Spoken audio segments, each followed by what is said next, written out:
welcome to our Sunday gathering of adjusters and existing and new and future adjusters. I'd like to welcome you to the Laboratory of Redemption. We are on week 32. That's amazing. And our topic for today and for this past month, this entire month, has been fearlessness. I would like to explain before I get into what fearlessness means to me. I would like to state our mission statement. The mission of the 360 Adjuster Academy is to provide premier training and mentorship to new and existing insurance adjusters so that they can become subject matter experts within the insurance adjuster industry. We have core principles within our company that we like to reiterate because they're very important to us. Our core principles are faith, integrity, resilience, and production. Four things that are detrimental to being an adjuster. You need to have faith, you need to have integrity, doing the right things when no one is looking, and you have to have resilience. You have to be resilient in this industry and life period. And also you have to have production. If you don't produce, you get released within this insurance industry, and they don't mind releasing you. So make sure that you're out here, you're producing, and you have a lot of productivity when it comes to getting those claims closed. So that is our core values and our mission statement. And I would just like to state with fearlessness what our topic is, what it means to me. To be fearless is to have faith. What one of our core principles. You have to have faith. You have to be able to see things that are unseen. A lot of times we fear things because we don't know what the outcome or what may be coming next. You might have bills coming up, or if it's something in regards to being an insurance adjuster, you might have a large claim that you don't really know how to tackle. You don't know what to do. But the thing is that you have to be fearless. Nothing is impossible. There's always resources. There's always external, things that you can use to help you get your task done, or whatever it is that's at hand. So, to be fearless is to, not say that fear is absent, but it's to still act with, if fear is present. You have to take that leap of faith, and you just have to spread your wings and fly. So that's what fearlessness is to me. And I would like to, give you all a self-introduction of myself before we go ahead and get the rest of our gathering started. My name is Kayvon Hill. I am from New Orleans, Louisiana. I live in Houston, Texas. I've been an adjuster for 2 years now. I've worked multiple deployments. When I first started off, I was like everyone else that I'm sure is in this meeting that is an adjuster. And if you aren't working yet as an adjuster, I started off just like you. I was I worked for Enterprise Rent-A-Car before becoming an adjuster. The job was cool at first, but I just knew it wasn't something that I wanted to do long term. So I quit my job, and I took that leap of faith, and I acquired my adjuster license, and I started adjusting. And when I went on my first deployment, I had no idea what I was doing. It looked like Chinese arithmetic, and everything looked like rocket science to me. Because it's a very broad industry, and you have to learn a lot of different things, small, minute details. So, me personally, I started off not knowing anything, but within a short amount of time, with reps and a lot of repetition of doing and closing claims, I gained that knowledge. And I'm far from an expert, but I definitely am proud to say that I can handle my own. My last deployment, I was on there for 7 months, which is, some people don't last 7 months on deployment. So not to my own horn at all, but just saying, I went from no experience and knowing nothing to lasting 7 months on a deployment. So just Talk keep that your heads talk. up. Talk that talk, man. I'll Yeah, talk your talk. yes, You sir. did So that. so to anyone, that's in here, if you haven't lasted 7 months on a deployment, be fearless and have that faith, and, just make sure that you go in there, you be productive, and, you believe in yourself. So um, I would like to give a reminder to everyone that's in here throughout the gathering, when we have our special guests speaking, and also our Justice Spotlight that's coming up next. If you do have any questions that need answered, please feel free to drop them in the chat. And also, if you can fill out our feedback form for us, we would truly appreciate it. So for our Justice Spotlight, before we even transition to that, if you're excited about this gathering and this information that we're sharing with you today, could you please drop a one in the chat for me? I need to see some ones in the chat for the people that's excited. I'm very excited today. Drop those ones. Thank you. Okay. So I would like to introduce and transition to Janae really quickly. Or let me confirm, Travis, are we going to do our adjuster spotlight first, or we could just go ahead and transition to Janae and she'll introduce you? Janae, go ahead and do it. What you got? Okay, okay. So I would like to introduce and transition to Janae. She's one of our own over here at 360 Adjuster Academy. So Janae, if you'd like to come on and give a brief introduction of yourself. Hello, everyone. Happy Sunday. My Wi-Fi is a little janky, so if you can hear me, just put a 2 in the chat for me because, like I said, I'm not sure if you guys can even hear me clearly. Okay, that's good. That's good. That's great. Like I said, happy Sunday. Thank you all for coming to this call this Sunday. Week number 32. Like Kayvon said, fearlessness is the topic of the week. I just want to briefly let you guys know about the week that I've had. I guess I'll give us a simple introduction really quick. My name is Janae Aiken, for those who are not familiar. I have been adjusting for a full year now. I just started my second year of adjusting. If you were on the call last week, you probably remember me saying how I just got deployed to California. I arrived last week Friday. And like I mentioned in the last call, I got a call, I think Wednesday, letting me know, hey, we need you there on Friday. So I took a last minute flight from New York to California. I arrived in San Jose. It was a long trip to get there. I don't miss flights, but I did miss my flight that day. I arrived later than expected. I arrived later to my manager than expected. Luckily, I've worked with my manager before and we have a really good rapport. So he just was happy that I arrived safely, thankfully. I got my equipment later than expected. So that means when I got my equipment, my manager pretty much was like, hey, get the compliance done, get straight on those contacts as soon as you can because you're a little behind. I arrived to my hotel and the portable Wi-Fi that they give us had terrible service. So I could not get connected to my computer, which was very disappointing. I was on the phone with IT for 2 hours that night, couldn't get connected. The next morning, I left the hotel about 7 a.m., drove just a little bit down the way till I got better service, finally got connected to my computer, was able to get my compliance done that day, start making my calls. I found out that day that I would be in Sacramento, which is about 2 hours from where I was, which 2 hours isn't bad to drive if you don't mind driving. And in this job, you have to drive a lot. So I hope you don't mind driving if you do get deployed to the field. So last week, Sunday, I had just arrived to Sacramento, making my calls, getting acquainted. That Monday, I was continuing up my contacts and I get a call from my manager letting me know that the carrier is shutting down the deployment for whatever reason. No fault of my own, but the carrier is shutting down the deployment. So my options were, now again, this was Monday afternoon. He let me know, hey, there's no inspecting after Friday. Saturday, we need everything that you have wrapped up. So because it was just the beginning of the deployment, I like to start slow in the very beginning. Just 1 or 2 inspections just to get my feet wet, dust off the cobwebs. I haven't been working for 6 weeks, just to get, muscle memory back pretty much. So my schedule was very light that week, but he said, hey, get everyone that you can rescheduled. If not, you got to get them reassigned. And so when I got the phone, I was like, damn, okay. Well, we're here to make money, right? So we got to get as many people rescheduled as we can. He called me back about 5 minutes later, like, hey, do you have any that you want to reschedule right now? Because we have some guys with some openings. I'm like, I'm gonna have to get back to you tomorrow. I'm gonna try to reschedule everyone that I can. Because at this point, 1, it's a challenge for myself, right?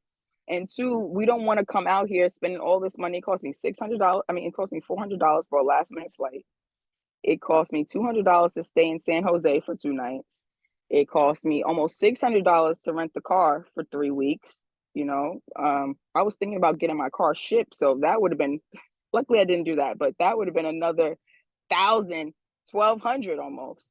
So, Yeah, and that would have it been cost bad. me about right, and it cost me about 500 for the week in Sacramento. So I'm already negative about 1,700. And mind you, I'm sure other people that are on a budget could probably get it for a little cheaper than what I did. But I'm just being transparent with what my funds were looking like for this week. I was able to get 17 of them scheduled in 4 days. So I pretty much let people know right away, this week, don't expect to hear from me too much. I'm gonna be completely tunnel vision, trying to get as much as I can done in a short amount of time. And it was a hell of a week. I definitely felt like I was racing to the finish line after that Friday because, like I said, 17 inspections it was a lot for my first week being back. I was able to invoice about 8,900 and for those Wow. 4 days. And yeah, and Whoop, the whoop. first 2 days I was here, they paid us about $38 an hour with overtime. So granted, I was able to, make my money back from what I put in.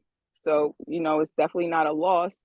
But Right. my point of the story is that for new adjusters who have never been deployed, um, make sure you have something saved up. Like I said, 1,700 was a lot. You probably could do it with less than 1,000, depending on how you like to live your life. You could probably do it with less than 1,000. But the point is, if you don't have money saved up, and if you was as broke as I started out, make sure you got somebody that can invest in you, because you're gonna need a little money to get you started before things really pick up. And you have no idea with this industry. You have to be adaptable. You have no idea what's gonna happen. I could Right. have been here for 3 weeks. I could have been here for 3 months. Like Kayvon said, I could be here for 7 months. Unfortunately, I was here for a week. But the point is, you have to be adaptable. You have to be able to make these decisions very quickly on what you're going to do. What you're going to do next. And for those who have been adjusting, save your money because I was off for 6 weeks. Indeed.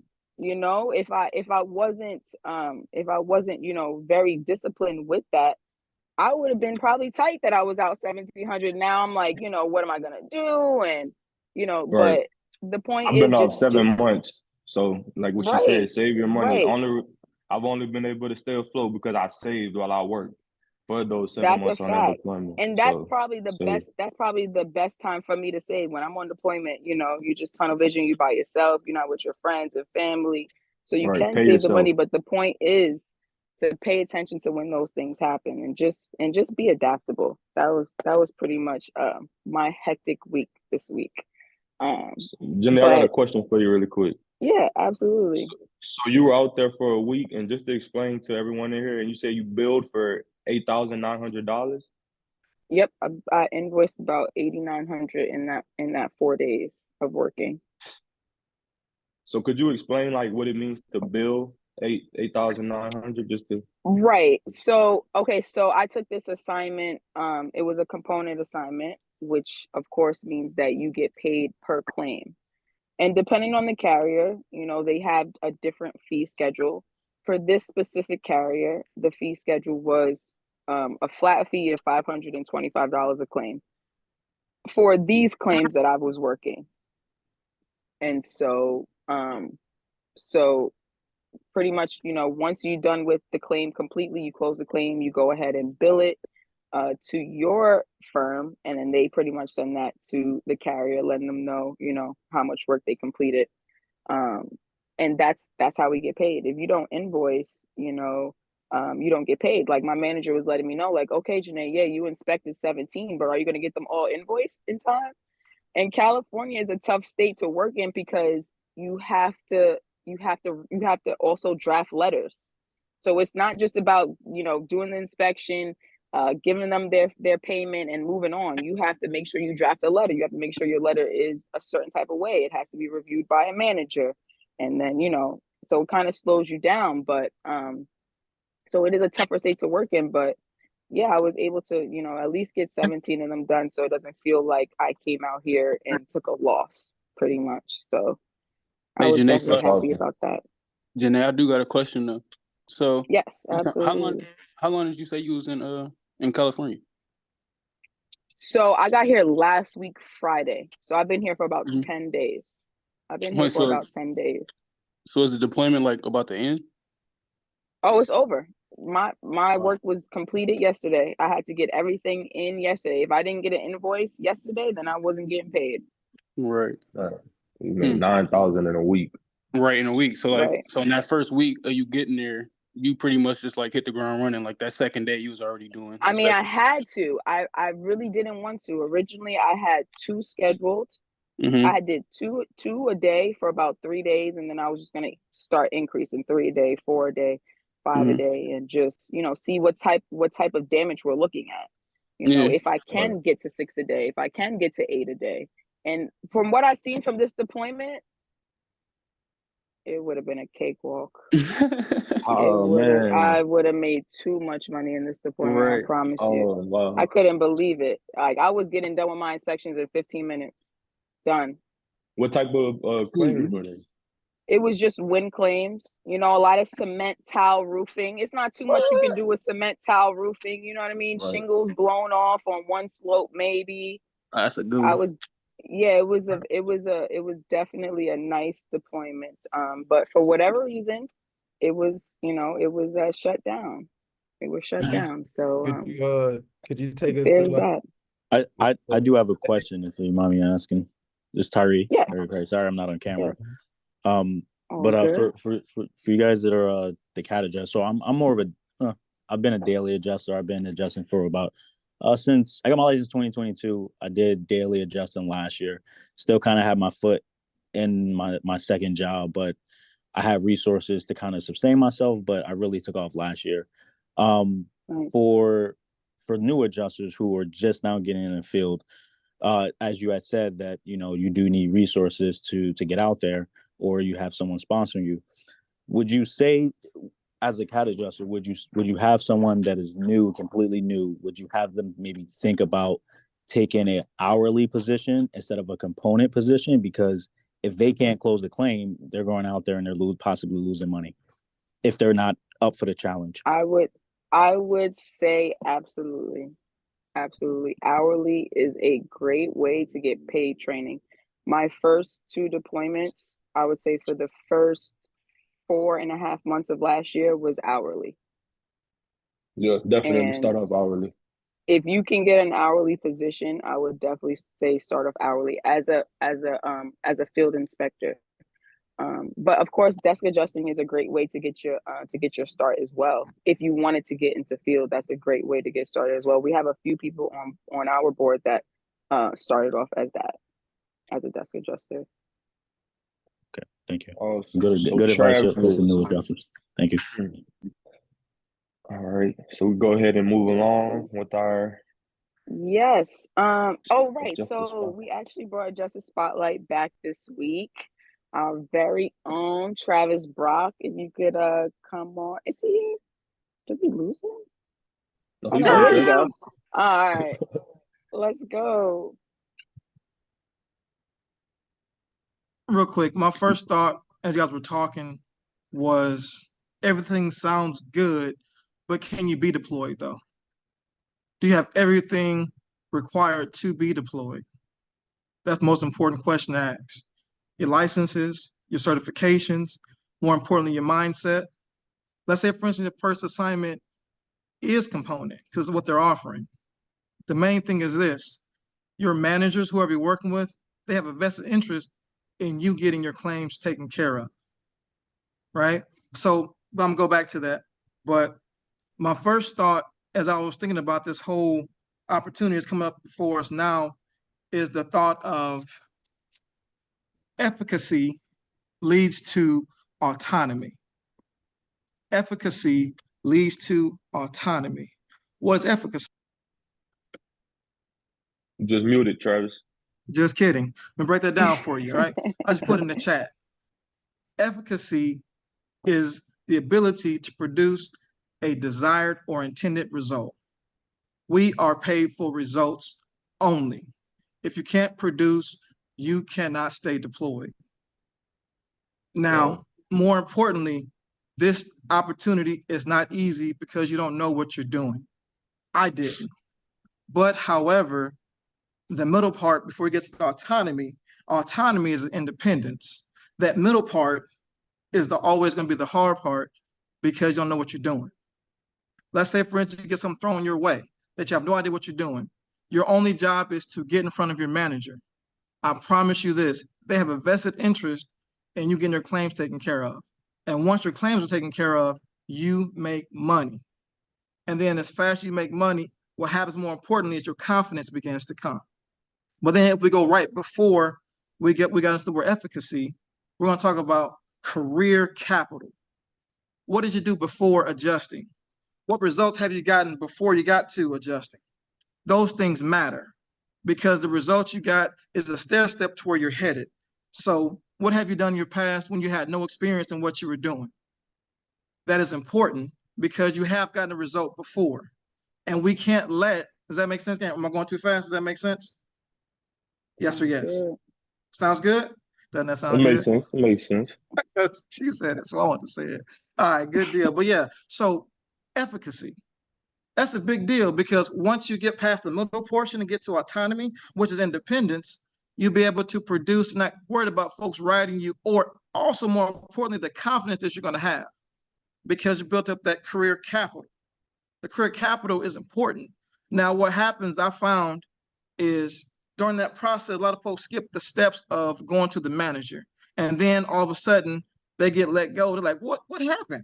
Because you didn't stick to the process. The process is follow exactly what they have laid out for you on your deployment because they know exactly what they want you to do. They will break it down to you. I was part of the same California experience that Janae had, the same experience. But however, through my career capital of being in the industry since, been licensed in 2017, I understand that, okay, it's a week, maximize my money. Janae, she didn't beat me this week though. So she told me what she's gonna do. I said, okay, I'm gonna go ahead and beat her. It's so dumb. It's so dumb. I want to do more than what she did in my head. I love it. But more importantly is I have the career capital to know that, okay, this assignment is over, another one is coming. But more importantly, am I deployable? So if you are a new adjuster, or even if you're not a new adjuster, are you deployable mentally? Can you get out there and produce? Because make sure the home is taken care of. Even if you are working from the house or from an office, are you mentally deployable? Meaning, like, is your stuff at home taken care of? Is all your stuff together? Let's say, is your car, can you get there? Or if your car, can you get a plane ticket to go out to wherever you're going to go and then run a car? Right? Those are important things to worry about. Get them out the way early to where you can just go ahead and fly to where you're going and do the job. Because the absolute worst thing in the world is be on deployment and be distracted. You're not all in on the opportunity. I remember Brother Kayvon spoke about this in December. I asked him about someone being distracted. This individual, he stated that she was doing real estate, but also she was more focused on real estate than her deployment. Right. And therefore, she was one of the ones that got let go first. She missed an opportunity to where she can maximize her income while she was there to get more money to do more of her other business. So I'm going to be very, very brief and say efficacy, become proficient at your job, able to get the result. Because in this business, only thing that matters is result. If you can't get a result, you don't last very long.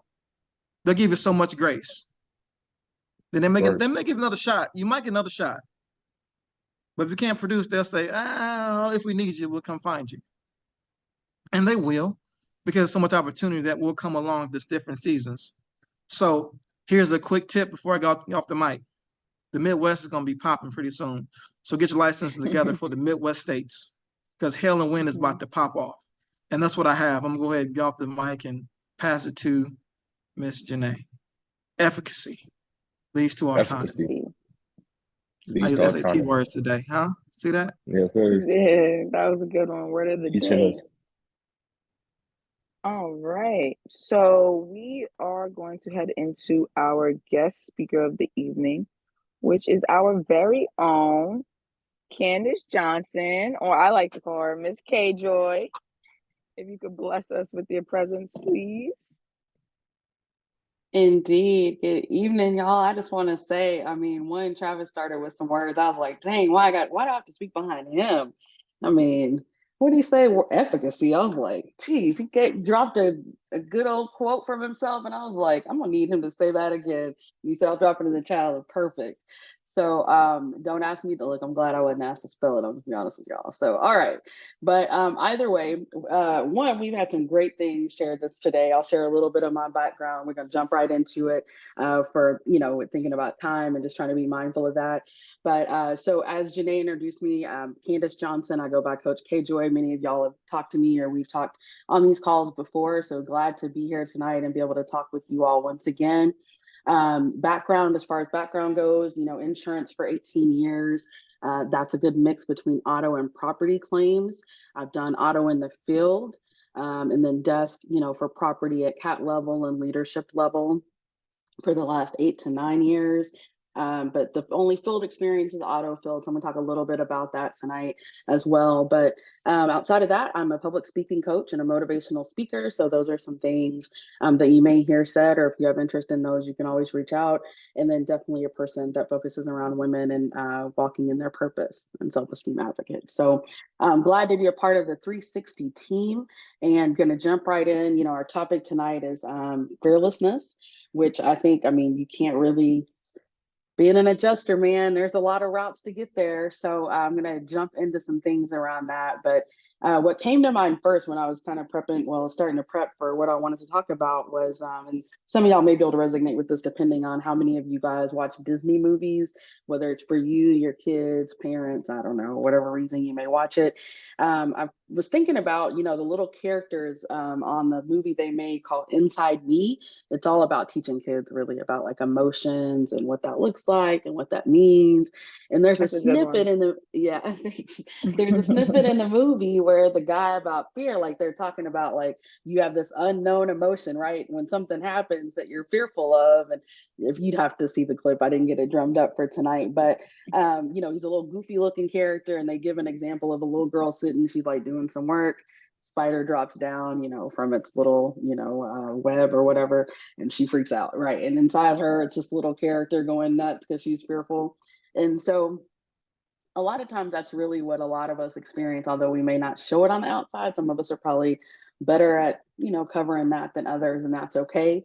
But when I think about fearlessness, I really just want to make sure we can connect with everybody, not just on the adjuster level, but thinking about so many fears that come into play for so many people. The things that are fearful for me clearly aren't going to necessarily be the same things that'll be fearful, for Ricky on the call or for Toby and then to Travis. So I just say that to say, our fears are very individualized. And that comes into play for so many levels, right? Personally, professionally, whatever else you have going on in your life, entrepreneurship or lack thereof, and that's okay. It just comes, there's fear of unknown. There's so many things.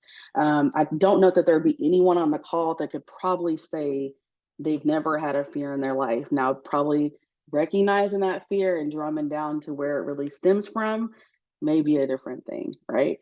So what I want to jump to in reference to that is just kind of outlining, when I talked to some people while I was preparing this, was just around, what are some big fears that people run into? So I'm going to name some off, and if any of these identify with you, I want you to drop 100 in the chat for me. Fear of finances, fear with animals, snakes, alligators, name it. New relationships, changes on jobs, social injustices, sicknesses that may be hereditary in your family, right? Success, failure, speaking in public or speaking in general, a different mindset, maybe even driving on the road. What about the fear of unknown? Many of us walk into that quite often. Fear of heights, which I'm going to share my own story in reference to tonight. The fear of being alone and the fear of even being corrected. Sometimes we don't really want to be corrected in front of people, right? Like you just don't you had that concern, like, oh my gosh, I'm in front of my peers. I don't know if I want to be corrected. And then just really learning how to accept that. And it's not really a fear, it's just a thing that comes with life to help you get better, right?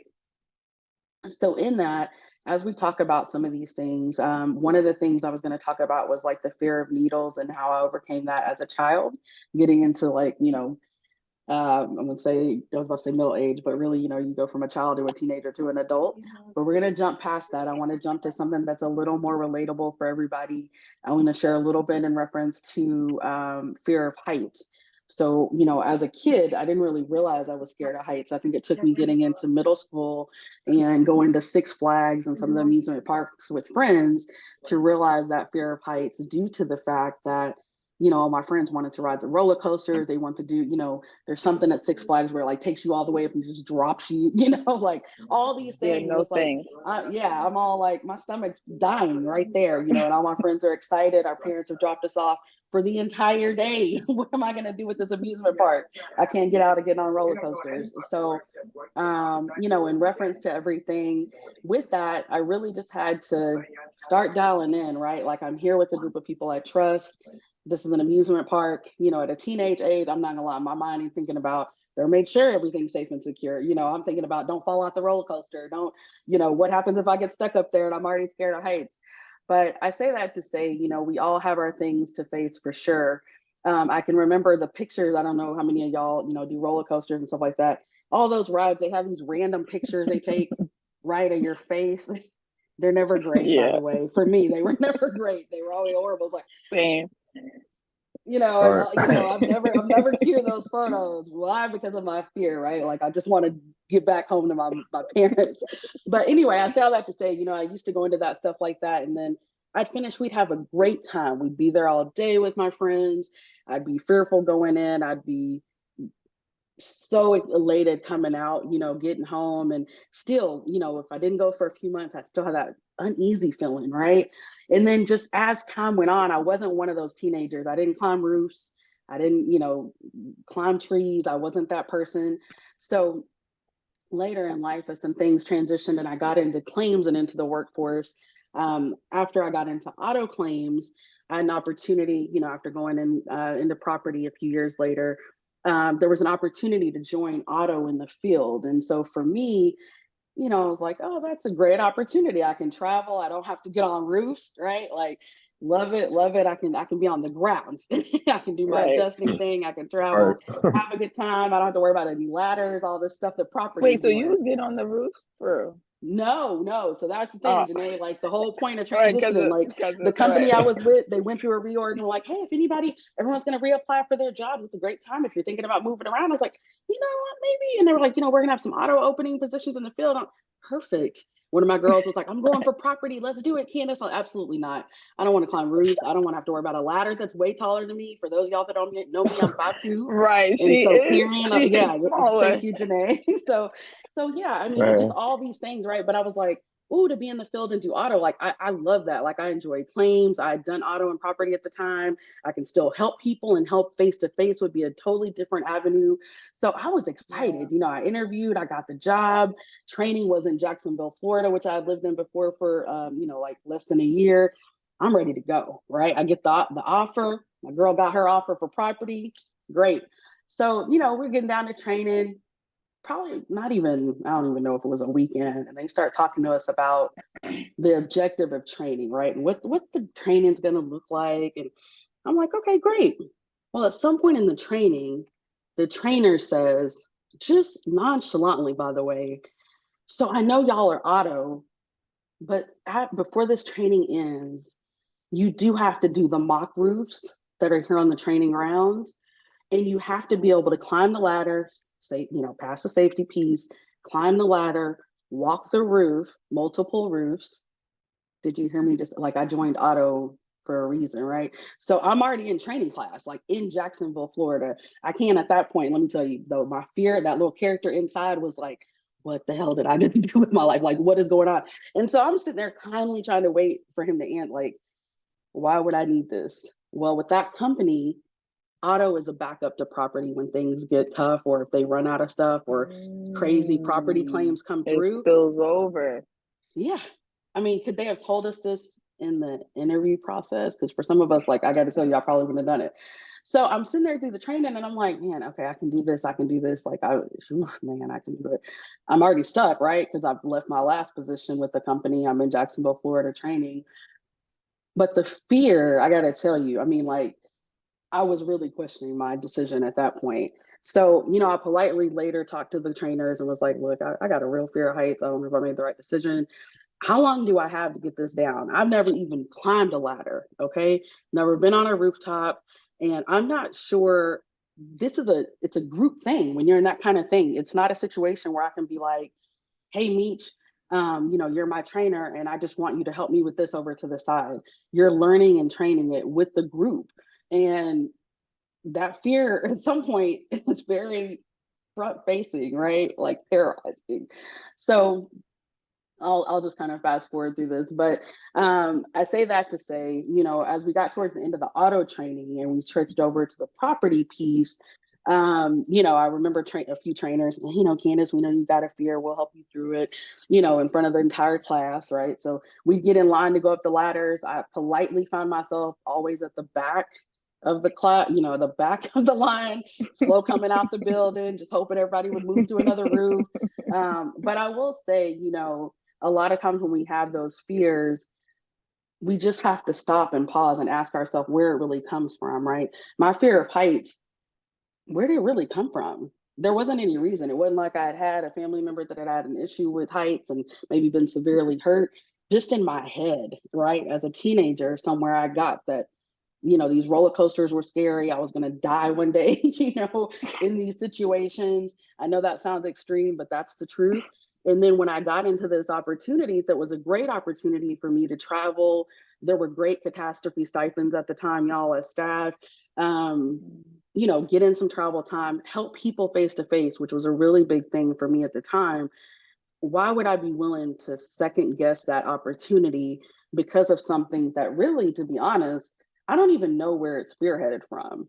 So I really want you all to think about when we think about fearlessness, you know, a lot of times those fears, stop and think about where it's rooted from. And I'm not saying it's misguided. I don't know. I mean, everybody has different things, right? Like I named earlier.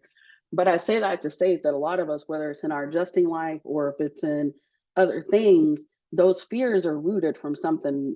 Sometimes we don't even know if we can go back and figure that out. It's been something that's just built up in us over time. And if we haven't stopped to address that, we don't even think about how we're going to work past it, right? And so when I say that, I say, you know, I had to take my own steps to work on getting past the fear. One, I wasn't willing to lose my job. I'd been with that company at the time, I think probably 7 or 8 years. Like, am I going to really give up my job because I don't want to climb up a ladder with people that are here to train me on a safety piece, right? Like, these are people that have been in the field, they've been field trainers. They're not going to let me climb a ladder in a non-safe manner, right? When I get up on the roof, they're gonna, I mean, I know y'all are probably, some of y'all that, you know, all y'all do this, you're probably like, yeah, but you could have some problems on the roof. So I remember them talking about, you know, when you get up there, try to get to the ridge, eventually you'll get roof legs. Let me tell you, somebody that's in the middle of a crisis for fear of heights, you don't want to hear nothing about roof legs. I don't have on cougar paws, I have on tennis shoes, you know, like, Oh boy. whew, just getting Oh off the no. ladder onto the roof was a moment of like victory. I But mean, if y'all that could think is, of the, but that is the scariest part though. That first it step is off scary. the ladder Whew. and back The on the first ladder, step, Yeah. that's what let you me need to tell pay you. attention to the Let me most. tell you. So just that alone, the first time for me was like, oh my God, okay, can I come back down? My trainer's like, no, you're already up there now, Kandace. Just take a few steps forward. What? You know, and these are not high roofs. So I want to be clear. These training places here, they're in Jacksonville. These roofs had to be, you know, like a 512. For those of y'all that aren't very aware, a 512 is not something that's considered overly It's steep. You very don't need a steep walkable. training. Like It's it, very Not steep at yeah, all. walkable. it's very So walkable. I'm I can sharing this moonwalk on a because, 512. yeah, you see, okay. But for me, a 512 was like, oh my God, I'm going to fall to my death. You know, like, what am am I doing? I was dang near in tears. So I can remember a few times getting up there and like the trainers in my class, because they knew, they would be like, oh my God, you know, take the step, you know? And then it was just like, I got up to the ridge on the first one and I was like, I don't think I can come down, you know? But I can remember one of my trainers taking a picture of me at the top of the roof, just like, whoo, I did it, you know? And I You kept did that it. picture Exactly. You for did it. so long, because for me, it took me back to a place to let me know the things that were fearful for me, I could do and I could overcome. But it also took me to a place of realizing a lot of times we have fears embedded in us that are around things that we can't even, if I were to go back and think, like I said, I don't even know that I could explain where that fear ever came from, you know? And so then being in this training, and I can remember after doing the first roof, they were like, okay, you only have 3 more. What the hell? What do you mean 3 more? So, you know, they're like, you'll get it done. So I can remember, you know, those nights after training, just like really trying to get my mindset together and really thinking through, you know, if this was going to be my life, how do I work through that fear? So Yeah. I say that to say, you know, a lot of y'all are, you know, either in adjusting, thinking about adjusting. There's a lot of other fears in life you may think of. And even with, maybe it's traveling and being on these road, you know, on your road alone. I can remember my first, you know, my drive out to Colorado Springs from Texas. I was determined to get on the road at like 3 a.m. My mom thought I was nuts, you know, as I was telling my family, but I just wanted to get to a certain point, you know. The first time I was Yeah. driving from Texas to Illinois, it was like, you know, Illinois was expecting snow. I was like, I don't want to be in the midst of that, you know. But a lot of y'all will have different fears when it comes to this industry, or even while you're in this industry and building out other visions of other dreams. And I want to encourage you to really dive into where that fear comes from, because the only way to get past it is to figure out where it's deeply rooted. And maybe it's not even deeply rooted. I mean, like I said, in my head, it was horrible. It was this monster right on my shoulder. And then I climbed those roofs and it was like, woohoo, I felt like I had gotten to a certain point, right? And then I didn't think about the fact that by the time I got home, my ladder had been delivered. And at the time, I lived on the 3rd floor. I don't know how I was going to get it from the 3rd floor to the 1st floor, which I didn't have a height issue there. But even when I picked up my transit, so many of y'all will see people in the field, they have, if they work for staff as a company, or some people, even independents do this, they have this little van. It's a white van, probably look a little scary, but it has a desk in Yeah. the back and all that stuff. But, you know, I got home from training, my ladder had been delivered on the 3rd floor. I'm by myself. I got to get it down to the 1st floor. How am I going to do this and not damage the ladder? You know what I'm saying? Before I'm even Right. starting. And then better yet, how am I going to get it on this transit? Like I said, I'm 5'2". For those of y'all that don't I know what a struggle with transit ladders, is, and it I'm had, 6'3". yeah. Okay, thank you. And these transits have this little crank thing, right? You pull it to the side, and I had to stand on a ladder and put it up there. I mean, on the ladder, on the curb. But again, I say that to say, you know, walking into the unknown. I remember when they said, we're shipping your ladder to you. It'll be there when you get home, Candace. And I was like, how am I gonna get this bad boy from the 3rd floor to the 1st floor, let alone over to my transit? But I tell you something, when it comes to fear and different things that we walk into that we just don't know how we're going to get through it, I'm just going to encourage you to take a moment, breathe, and really ask yourself what the end goal is, right? Because there's so many ways. When I was looking at articles for how to overcome your fears, multiple articles out there that tell you a lot of the same thing, like, you know, gradual exposure to your fear will help you, rationalizing the fear, preparing yourself to, you know, for the fear, and then practice relaxation techniques. Don't get me wrong, some of the fears that some of y'all have that are outside of things like this, it's going to take more than that. I get that. I can't say take a deep breath, you know, it's going to pass. Sometimes it's past that. But some of these things we have, especially in relation to the unknown pieces of the things y'all are wanting to walk into, we can get past that through conversation, community, and really looking through those steps on a lot of these articles, you know, for counseling. And, you know, there's so many things out there for resources. So I really just want to encourage you through my own story that, you know, I can't say that I don't have a fear of heights anymore. I can tell you that I still haven't been back on another roof when I left that position. I've had a few friends, because I have been in property so long, they're like, hey, you know, would you get up on my roof and check for wind damage? You know, typically I'm like, we need to talk about your claim status, you know, like, let's talk about what's going on so I can guide you the right way first. So that was one good way to get out of that, right? But the other thing is, you know, is a lot of times in that fear of unknown, we really can see some great victories in ourselves. And so Travis talked about building that confidence, right? And so there'll be things within, the adjusting industry, within things that you have other visions within that you're working on.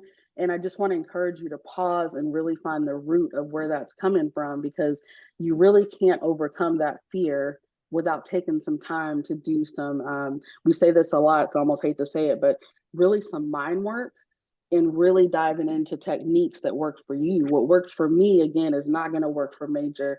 Maybe, he probably maybe never had a fear of heights, so he can't relate to that. But if there's something else I'm talking to him about in reference to adjusting or something else, and we agree that there's the same fear, how him and I overcome it may be totally different. But the end goal is just to get to a point where you're able to supersede that, right?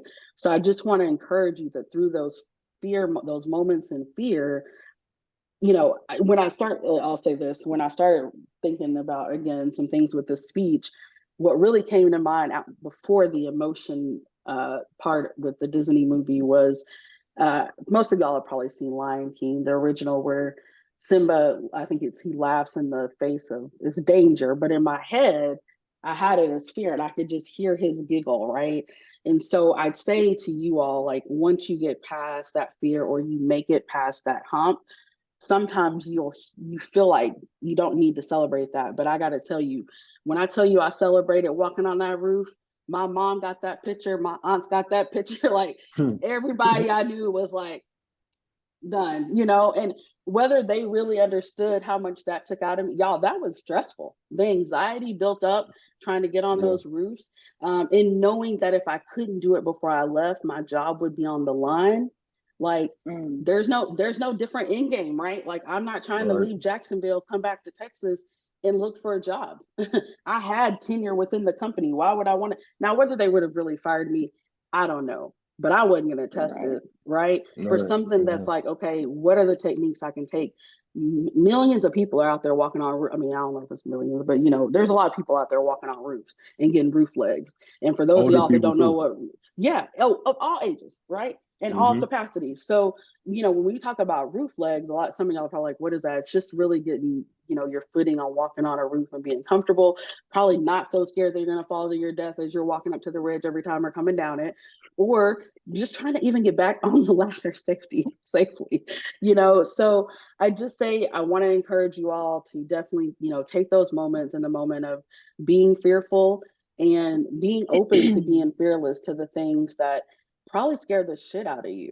I mean, that's a really rough way to say it, but it's the truth. A lot of times those things are things that have grown so much in us as little monsters on our shoulder, right? That at some point we can actually find steps to walk past that and through it. And then we'll be the one laughing in the face of it, right? I know that's not really connected to what Simba did, it's danger, but to me, fear can lead to danger, right? For those of us that are adjusters walking on roof, if we're not focused on the safety of walking on that roof, it becomes dangerous. It really can. I thank God every night when I get home. I thank God every night. Thank you for a safe day. Because when you get on that roof and you become afraid, your legs start to shake a little bit sometimes, and you might misstep because you're nervous. So fear can, can lead to danger. I wasn't writing an estimate yet, but I was just trying to get off the roof alive, right? 3 roofs. So I just say that to say, y'all, really, I mean, it really aligns with everything in life. There's so many fears out there, no matter what it is on that list that we talked about, or even if it's not on there, it's really things that we can get past to celebrate and then become, it can become something that we can share as more of a fearless tactic, because you can share your voice with someone else that can truly help someone get over that hump. So I appreciate y'all's time tonight. I'm going to turn this back over to Janae, and I appreciate you guys for letting me talk. Thank you. Thank you so much, K-Joy.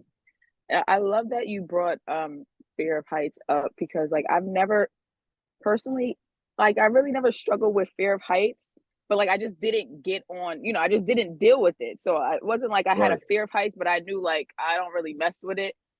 And I would have never thought that I was this brave getting on roofs now. Like I would have never thought, I would never be on anyone's roof. What do I need to be up there for? I have no business climbing a ladder. but Or really just taking that first step. Like I get on some roofs now, I'm like, if my mother knew I was up here like this, I don't think she would be too happy. right, But I would have, like I said, I would have never thought I was that brave. My first 3 months in, people are like, how long have you been doing this for? Because you just they assume that I've been doing it for years, and I'm just walking around so casually, just like, let's get this done. But it's really just about taking the first step. Just take the right, first step. Just try it. Luckily, K Joy was under pressure, so she had to try it. right. But just Sometimes knowing you that need you that could do pressure it too. is Yeah, absolutely, yeah. absolutely. Again, thank you so much, K Joy. Kayvon, I'll let you wrap it up for us. All right, everyone. So, just some closing meeting announcements. Like we said, our topic of the month that we just spoke about this entire gathering is fearlessness. So, for everyone that's in here that is preparing to go on deployments and everything, just make sure that you are prepared. Um, and let's focus on Yes, sir. efficacy because it leads Yes. to autonomy. Shout out to Travis. But I just want to remind everyone to please fill out the feedback form for us if you haven't yet. And for my people in here that are licensed and waiting on deployments, or if you are working right now, we are still challenging everyone in here to the 100K club. And You be know, it's ready. about to be ready. Everything's about to pick up. So just be ready. You know, we want to have these Sunday gatherings and express our victory. You know, our victories Yes. and our stories. What we telling. You know, we made 100K in a month. Shout out to you, Janae, for making 9,000 in 1 week. That's awesome too. Like that's crazy. Yes, Some sir. people don't make that in a month. So, but I would like to also welcome everyone in here as well to next Sunday's gathering, Laboratory of Redemption. It will be week 33. Can't believe it's been 33 weeks already. You know, I everything's know. been rolling so fluently. So I do appreciate everyone that did join us this week.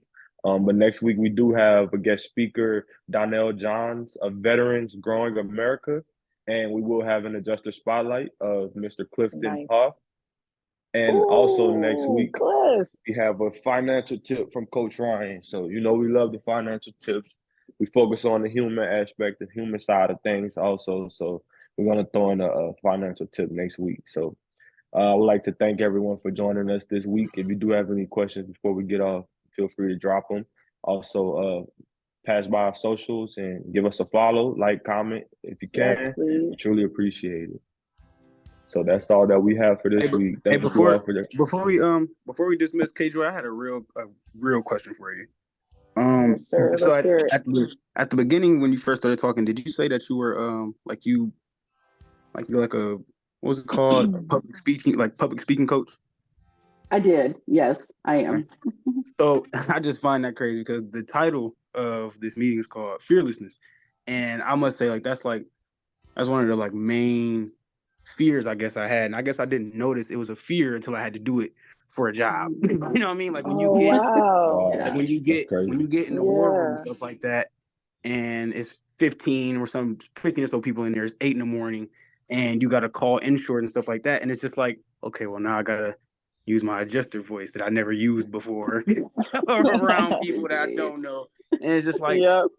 It's like, I don't know, that's one thing I can definitely say hindered my first experience a lot, because every time I want to make a call or I'm trying to schedule inspections and stuff like that, I'm leaving out the war room and going down the hall to the cafeteria in the back corner, making Yeah. calls, and then come back, and it's just like, I probably do the same, to be honest. We all been there. Yeah. yeah, no, for Yeah. sure. But it's just like, Yeah. but everybody else in the room is just, Right. everybody's making their calls and stuff like that. And it's just like, I feel like Mm. that it could have helped my time management and just getting over that fear more. You know what I'm saying? Right. Mhm. Absolutely. Like, how do you really? And one of the main things that made me realize I need to really get over it. So I get back to the hotel, Airbnb, whatever, and I'm talking to Demetrio and Janae. And Janae said something that was so key, and I'll never forget it. She said, "You need." You said you need to work on opening your throat chakra. I'll never forget that. I was just like, what is a throat chakra? It's like it'll help you with that fear of That's public hilarious. speaking. I was like, I don't know. And it's just like you Yeah. say you coach people on public speaking. I really want to know how did you, if you had that fear, how would you manage to get over that? So there's multiple things, and we could definitely connect off of here. You know, feel free to reach out for sure. But no, I mean, honestly, a lot of times I tell people, you know, start by thinking about it like this, which is you're talking to those people because you're the one that's most, you know, you're educating them. So that also takes an edge off, because sometimes people, when they're thinking about public speaking, they're so focused on just, I got to get it right. I got to get it right. You do want to do a good job, but a lot of times we're the expert. That's the reason why we're talking about it, right? And I'm sure some of y'all are saying, well, as an independent adjuster, I may not be where I want to be. I may not be as confident with this, but the person on the other end of the phone, just like contractors, they don't know, right? So you can sell that if you believe it, you know. And so a lot of times that's if the you number one believe it is thing. right. Yeah. That's a number one thing.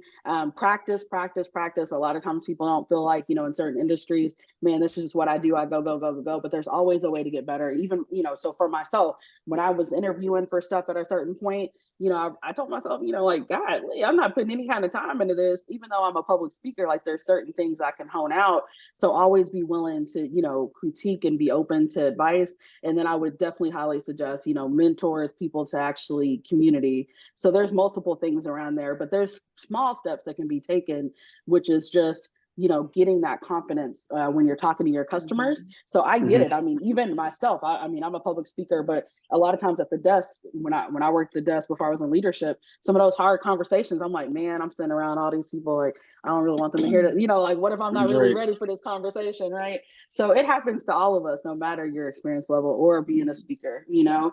But yeah, I would just encourage you, you know, think about it from the standpoint that you are there educating people on things that you know most better than most customers ever going to know, you know. And so let that be a breather and something to kind of help you calm down in that respect. And then, to be honest with you, a lot of people don't care for talking in a room with a lot of other folks. You may not see it on their face because they're going to push through it, but that's just the truth. You know what I'm saying? So don't feel bad that you're like, oh man, I'd rather make these calls somewhere else, but also don't lose time, you know? So for me, you know, that's another thing too, is like balancing that out. And you do have to just get to a level of comfort. And sometimes that comes with just understanding the process if you're a newer adjuster.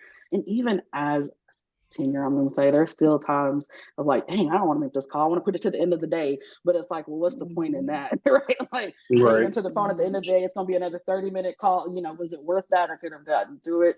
So there's definitely techniques and things to get through it. But definitely think of yourself as the educator versus, you know, maybe something different. And sometimes that helps people with that anxiety piece. Right. I think And that's even the if you biggest. don't know what That's you're the talking about, biggest. sound confident. Always sound I was gonna confident. You say, I could be think that's the 100% wrong. biggest thing. Yep. And if you don't know the answer, I always say, you know what? Let me just get back to you. I'm gonna double check that Right. information for you, and I'll get back to you. I think the biggest thing is confidence. When I told you that that has been a year of me just speaking up for myself, I've gotten much better. I'm not gonna get into it, but Travis pretty much trained me to call the boss of my managers and say, hey, I'm looking to make 100,000 in a month. Can you help me with that? I put it off for days. Travis hit me up 3-4 days in a row. Hey, did you do it yet? Did you make the call? Did you call him? Did you do it? And I'm going back and forth in my head, and I finally just did it. I finally just did it, and it was nothing on my shoulders. I felt so good, and my manager was like, absolutely, I got you. No problem. We're going to set you up. And I just built it so much in my head, you know? So I would definitely say confidence. Confidence is a huge thing. Again, what Kandace said, you are the educator. There's been a point where I was after an inspection, 5 people were sitting around me with somebody on speaker. Can you repeat that again? Go over everything from start to finish. And it's just like, they look into you. They have no idea. They've never done this before. Even if you don't know what you're doing, fake it until you get back to call your manager. Fake it.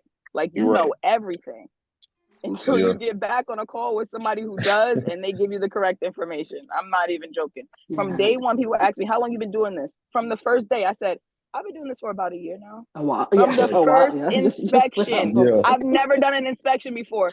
I've been doing this for about a year now. Never tell them how You just long. gotta It never. doesn't matter. Never. It's none of their business. Oh, I've been doing this 10 years.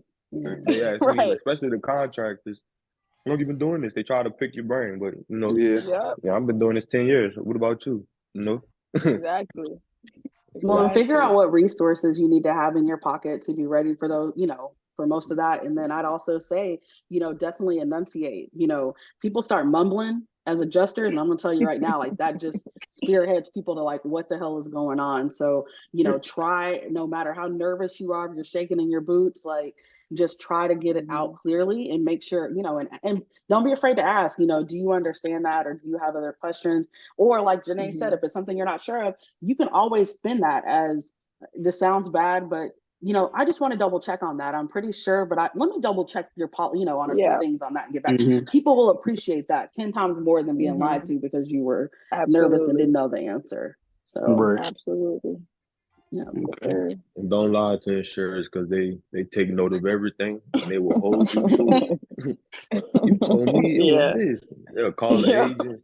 That's why I'll be like, you know what? I'm not sure. Let me get back to you. I'll find out. Definitely need to put double check in my back pocket. Yeah, double check that. And just breathe, bro. Take deep breaths when you're speaking. Just help, like control breathing. One thing I can definitely say help though is like talking slower. Like once I started just like to slow down when I was talking, I could think a little more. So same. That was big for me too. Yeah. Well, I appreciate everybody's input. Yes, sir. Yes, sir. We appreciate the question. We love the inclusiveness and everyone, asking questions in this meeting. That was awesome.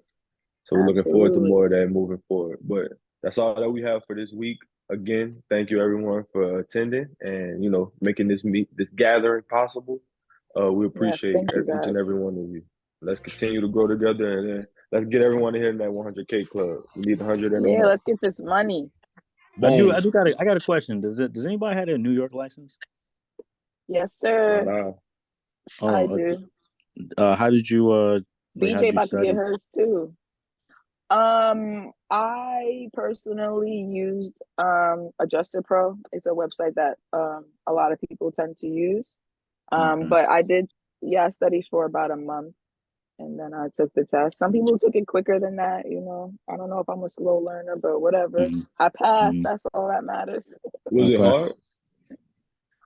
Supposedly it's a hard test. I've never taken any other tests to compare it to, so I have no idea. That's your home state, right? Yeah. Yeah, that's my home state. That's a good home state license. That's what I heard. I didn't even know that either. Ticket. So that's what I heard. I still don't know why, but yeah. You don't. So you took that before you even did any adjusting. Like that because I didn't know any other way to go about it. I just heard I needed a license. I live in New York, so it was just like, okay, 1 + 1 = 2. And then I found out that it was a hard test, and I was just like, of course, New York is always harder for some reason. Like, so annoying. But BJ about to pass her test too. So you don't get any do you do daily claims or you're only a cat adjuster? I have only done cat adjusting so far. Okay, because I know in September, I don't know if you were deployed in September, but I know like they were getting a lot of floods in the city area. So I know like for New York adjusters, like it's money out there. It's like I did see that. There's different money on the table for NY licenses a lot of times, especially at the desk level. So I've been in some of those conversations. I won't say too much from there, but yes. Right. So really quickly, in September, I was deployed already, but I remember when I very first started my first deployment at the start of last year in January, I was getting messages for New York, $100 an hour, $110 an hour. We need adjusters now. I'm just like, what? Right. $110 an hour. I mean, right? It's funny because right now, actually, I got a claim right now. It's $110 an hour. It's a daily. It's a property. So, I'm pretty thankful. But I take my test on Wednesday. I take my test on Wednesday. So wish me luck. I don't know if it will pass. Good luck. I love that. Luck, I'm gonna try it again though. Come next Sunday. Let us know Sunday. Yeah, let us know fearless. Sunday. All right, I will. Thank you. All right, I appreciate you. Appreciate everyone. Thank you. Yes, sir. We'll see y'all next week. You guys have a good one. We good. All right, guys. All right, have a good one. Sign us off, bro. All right, y'all. Have a good one. Go ahead, try.